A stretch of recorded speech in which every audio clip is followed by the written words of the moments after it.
Well, what I can say is that I think the first week is always, people are feeling how other other parties from the world, what they think and so on. Of course, you can come to some agreements the first week, but it's in the real hard issues, it will probably be solved maybe next week, I would say. And in terms of negotiators talking this week, can they actually agree on anything at the moment, or do they always have to wait until the ministers turn up? Is it just sort of ticking boxes and hoping to gain some idea about what other countries are thinking about? It depends on what issues you're talking about. Usually some of the more difficult issues is solved on a more high level, I would say. And are biodiversity conferences, in your experience, are these more open events than perhaps climate conferences or other UN events like Rio +20? Is there a more, conjugal atmosphere when delegates are out walking or talking with their opponents? I think you are really right in that. The CBD, the Convention on Biodiversity, I think it's a very friendly atmosphere here. People know each other from developing and developed countries, so to speak, and from different stakeholder groups and so on. So I think it's a very friendly atmosphere overall. At least that is what I feel. And there seems to be a vast range of topics discussed, from genetic resources to REDD+, obviously financial issues as well. Is this a hard conference to sort of keep track of everything that's going on? Because others are slightly more, it seemed to me to be slightly easier to understand because they're focusing on one clear issue. Biodiversity is a complex issue, and the convention has developed into a large variety of issues, and you need to have that when you talk about biodiversity. You need to talk about sustainable agriculture, for example, sustainable use. You need to talk about incentive measures like tax reforms and protected areas. It's a vast, it's very many different issues you have to discuss, and then we have new and emerging issues like synthetic biology and so on. So it will come up more issues, I'm sure. And how would you assess progress made in this first week? We know that 4 key issue areas have been, in a sense, signed off. The CBD's communications officer, David Ainsworth, proudly announced that at this morning's press meeting. But how would you assess the first week? Since I have been following actually this week most financial resources, which is maybe one of the topics, it's one of the most interesting topics, I would say, at this conference of the parties, and it's a little bit difficult as well, of course, to find ways of financing, both on domestic level and international level.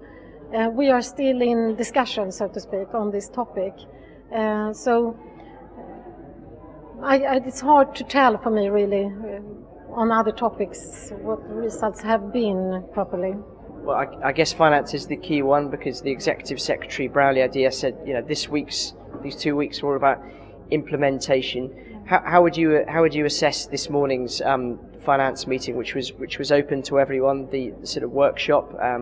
Apparently Uganda said there's no point in carrying on discussion. South Africa talked about doing another dance, which they'd seen lots of dances before. So clearly lots of metaphors out there. But how would you assess the atmosphere of those talks? I think it's too early to say anything about that. I think we have to wait for next week to say anything about it.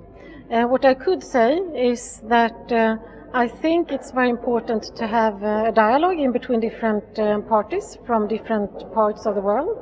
And we have, if you let me talk about that a little bit, we did that we did a dialogue seminar in Quito, together with Sweden, Ecuador, India, Japan and Norway, and the CBD Secretariat a few months ago, to see how we could meet and talk about these issues in a more listening state than you actually have when you have to negotiate on a political level in a COP, which was very successful. And I think that is maybe a method to go about if you try to solve different issues, because parties have to be able to listen to different kinds of context, political context, social context, cultural context, when we talk about issues like financial resources, for example, to understand why parties have the views they have. So.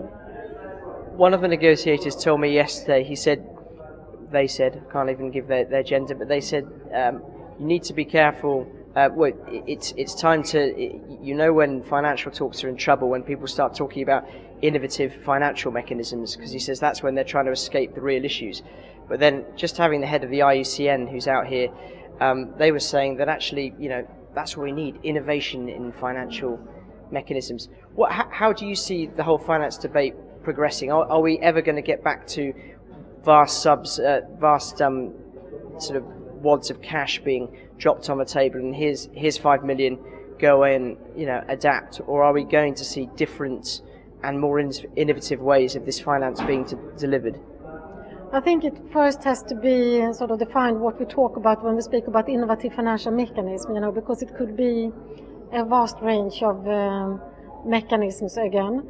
The topics we have talked about here under CBD when we speak about it is like payment for ecosystem services, it's what we call it fiscal reforms, which is to work with taxes and incentives and take away harmful subsidies and so, and biodiversity offsets, etc., and green markets, organic products, for example. So it depends on what you are talking about in this big room of different solutions.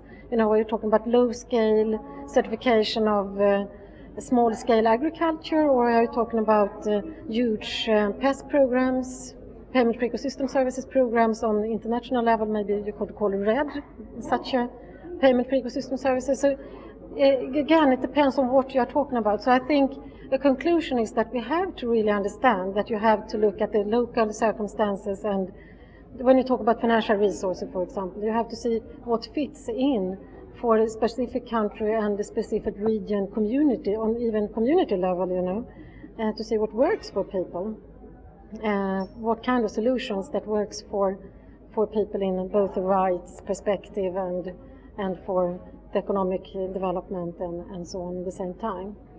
So it's hard to give like one answer to that kind of topics.